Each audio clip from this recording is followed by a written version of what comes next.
इंसान स्वार्थ और लालच में इतना अंधा हो जाता है कि वह खुद को और अपने ही रिश्तों को भूल जाता है।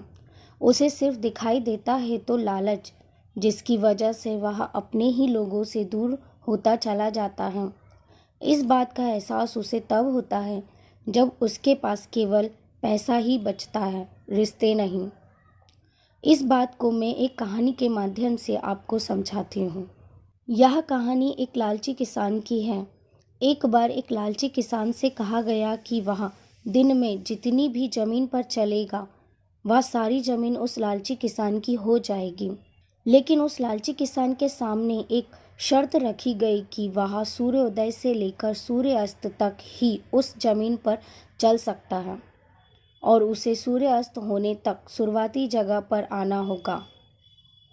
उस लालची किसान ने बिना सोचे समझे तुरंत ही शर्त मान ली और उसने अगली सुबह सूर्योदय से पहले ही चलना प्रारंभ कर दिया। वह चलता गया और तेजी से चलता गया।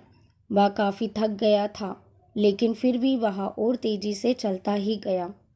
बहुत आगे निकल जाने के बाद उसे याद आया कि सूर्यास्त तक उसे शुरुआती जगह पर भी पहुंचना होगा। फिर वह वापस शुरुआती जगह की ओर चलने लगता है। समय बहुत कम बचता है और ज़मीन बहुत ज़्यादा तय करनी होती है। वह लालची किसान ऐसा सोचकर और तेज़ी से भागने लगता है। उसकी सांसें भर चुकी हैं, वह पूरी तरह से थक गया है। फिर भी वह भागता रहा और अंत में वह सूर्यास्त तक शुरुआती जगह में पहुंच तो गया, लेकिन वह इतना ज़्यादा थक गया कि सांस तक नहीं ले पाया और मर गया। उसके मरने के बाद उसे ज़मीन के कुछ ही छोटे से हिस्से में ही दफनाया गया। दोस्तों, अगर वह किसान लालच ना करके कुछ ज़मीन में खुश होता तो आज वह उस ज़मीन के साथ जिंदा होता। इस कहानी में काफ़ी सच्चाई और एक सबक छिपा है।